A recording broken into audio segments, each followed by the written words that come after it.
shotgun facing you as you're doing the pelvic, is you're seeing the tip of the cervix. It's looking right back at you, and in the center of it, you'll see the external cervical os. Dr. Finger, there's someone at the door. Yes.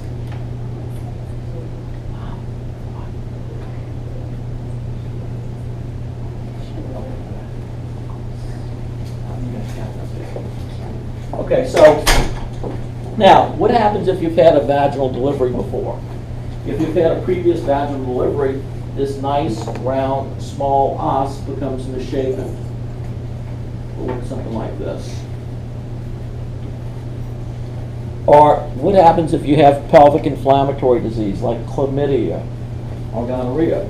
Oftentimes you'll see some redness around the cervical os, and you may even see a purulent discharge. If you have a cervical cancer, you can see changes in the mucous membrane around the os. A good gynecologist can tell a tremendous amount about you simply by looking at your external cervical os. In a sense, he's kind of a wizard of os. Oh my God. Yeah, a long way to go. Yes? I have a question. Where would the hymen be located from this view? The hymen's going to be located, we'll get to that a little bit later, but we can't see it from this view. Okay. Okay, now let's talk about the fallopian tube. This part that enters into the uterus is called the isthmus. I-S-T-H-M-U-S. If you notice up here, the lateral third of the fallopian tube is somewhat dilated. So when we have a dilated portion of the tube, we call it an ampulla. So the distal third, where it dilates, is referred to as the ampulla. And in fact, if we follow the ampulla distally, there's a part right here that's funnel shaped, that suddenly rapidly widens out like this.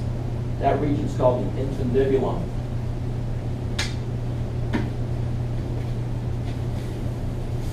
And you'll notice these finger-like fringes at the distal end of the infundibulum. These are called fibria.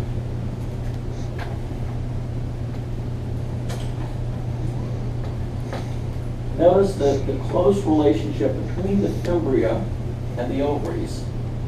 Okay?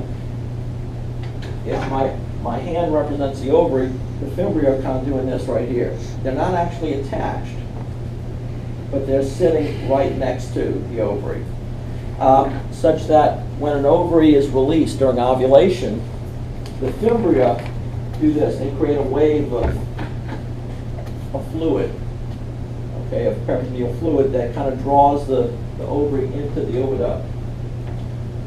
But they're not directly attached.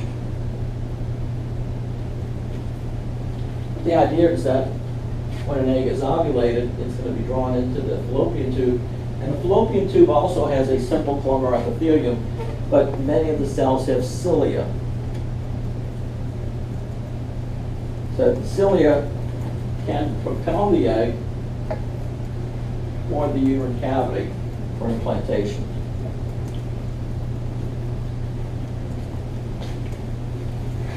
If fertilization is to occur, in the vast majority of cases, fertilization occurs within the ampulla.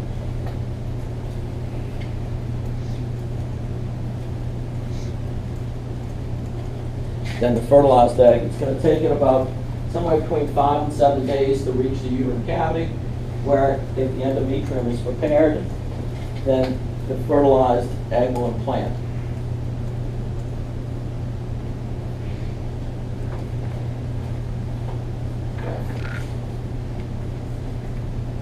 The ovaries here. The ovaries are attached to the uterus through this ovarian ligament. But notice that both the fallopian tubes, the ovary, the ovarian ligament, they're all supported by this broad ligament. Okay, this is that layer of peritoneum that comes down and then kind of surrounds or tents over the female reproductive structures to form a nice membranous structure. Come down here into the vagina. Notice that the vagina surrounds the cervix. And where it does so, it forms this little recess all around the cervix. That's referred to as a fornix.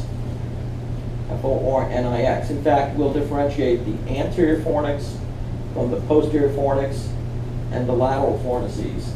These would be lateral fornices here.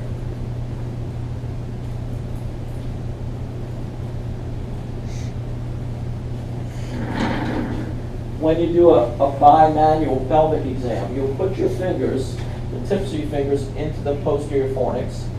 You'll put the other hand over the abdomen, okay, so that it's superimposed over the fundus, and you can rock the uterus back and forth between the two fingers, so that you can, number one, estimate the size of the uterus, but it also tells you some other information. For instance, if someone has pelvic inflammatory disease, when you move the uterus, it's going to cause pain or tenderness.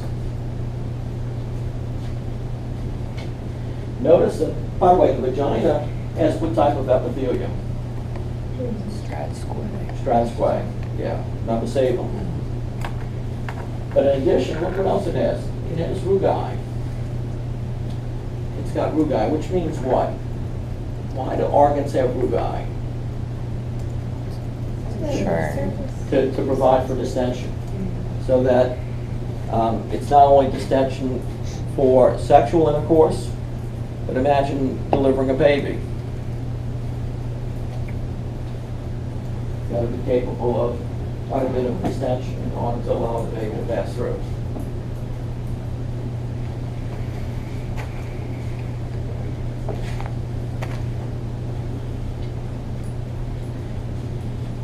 Okay.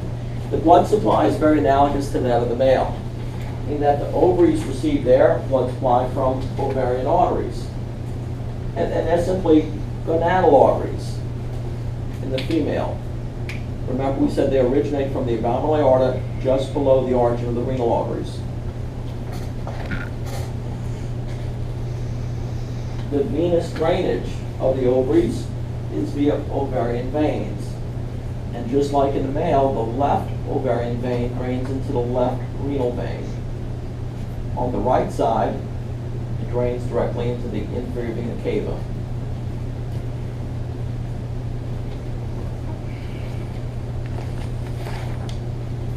Whereas, let's look at here, this is the uterine artery. The uterine artery is going to be a branch of the internal iliac. Okay. It's very analogous to the male anatomy in that regard. If you look down here, the uterine artery not only provides blood flow to the uterus, but it's got branches that come down and provide blood flow to the vaginal wall.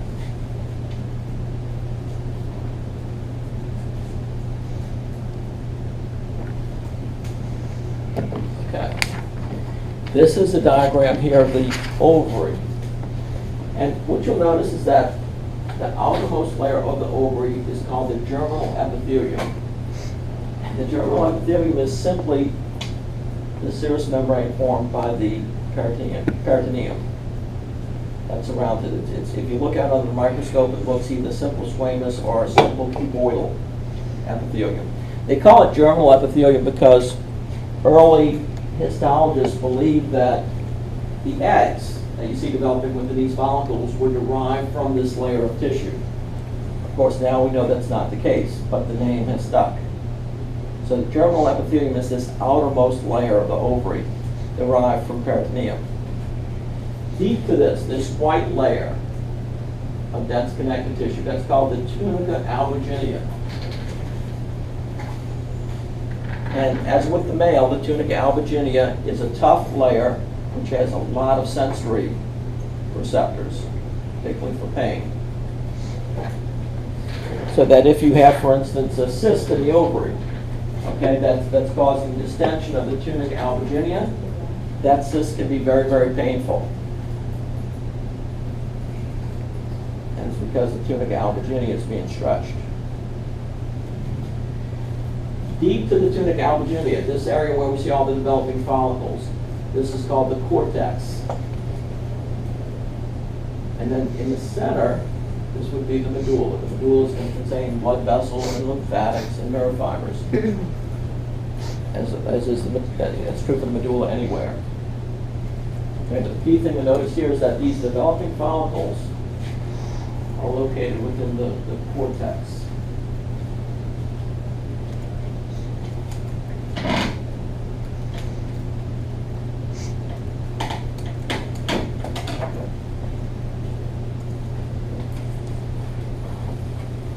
You guys doing all right? Everybody's good? Yeah. Y'all want to stand up? Just kind of, because the next part's going to be a little bit complicated. We're going to kind of go through something that's a little, I want you to clear your minds. Yeah, take a 2-minute break if you want. This next part is a lot of razzle-dazzle. A lot of what? Razzle-dazzle. If I stand up, I might not. Yeah, if I stand up, I might not be able to sit back I want you to be well rested. We're going to put on our thinking caps, That'd tighten be it a up. nice trick. It's going to be a bumpy ride. Forgot what you said about that. No sleep till May 6th. Are we dissecting, Dr. Pinner? I don't know yet. Depends on how much we get done this class and next class. Yeah, I don't know where we're going with this yet. Well, so then we won't be dissecting. There's a good chance we might, but it depends on how much I cover today, Next actually. class. So we'll know more by the end of this class. We'll know more. I just don't know how fast I can go. That's why I was asking you guys if you follow. But we wouldn't do that like next Monday or something, right? Like I don't- we didn't do it this week. Y'all want to dissect? Sunday? It's up to you guys. We'll address this issue at the very tail end of the class. How about that? Yeah. Yeah, Because geez, you may Abby, feel- calm down. You may feel at the tail end of the class that you're overwhelmed. Yeah, I don't want to rush through it. Do you know how many vendors are at Jazz Fest? Many. They come all the way around the state and the country. Okay. The world. Yes, the world. No! I didn't. Red I Hot didn't see Chili Jake Peppers. I didn't see him in that room. She wasn't when I was in there.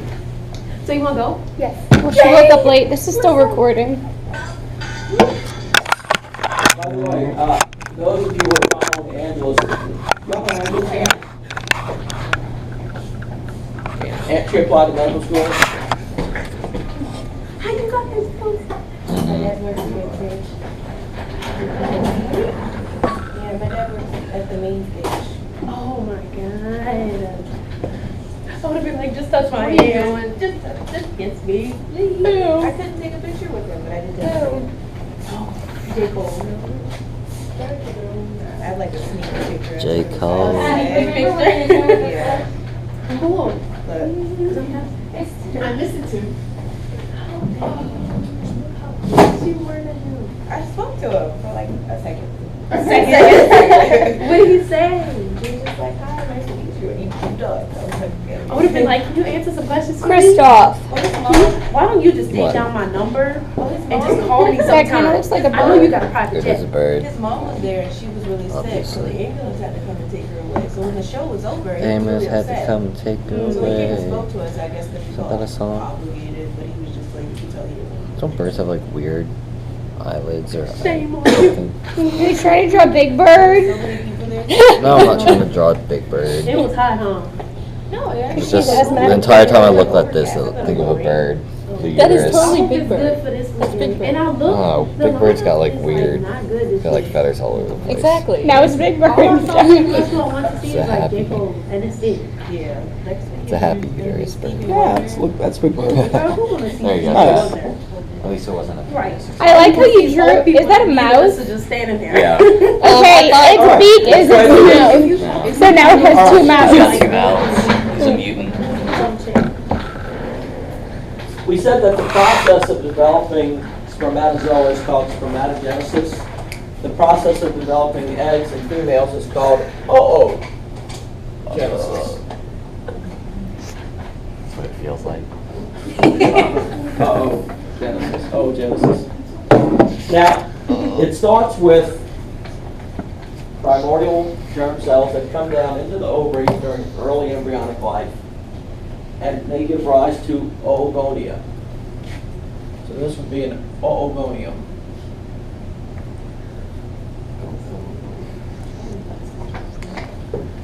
Okay. It's going to have 46 chromosomes. And just like the spermatogonium, it undergoes frequent mitosis, producing two daughter cells, one type A, the other type B. The type A daughter cell simply replaces the parent, whereas the type B daughter cell will differentiate ultimately into a primary oocyte. Still with 46 chromosomes.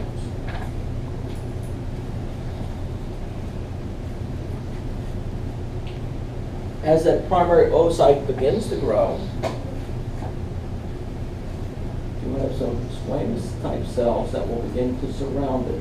These are called follicular cells. Or some people just call them follicle cells. It's a flower. Now, when you have an oocyte and the surrounding layer of cells, that structure now becomes known as a follicle. This type of follicle that's formed here during early embryonic life is called a primordial follicle. And so the primordial follicle consists of a primary oocyte plus a simple squamous epithelial lining made up of follicular cells.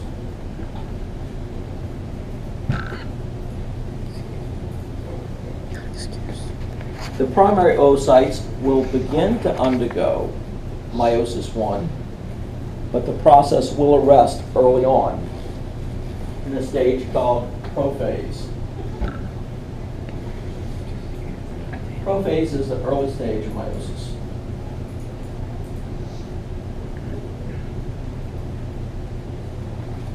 How many people here have understand mitosis and meiosis?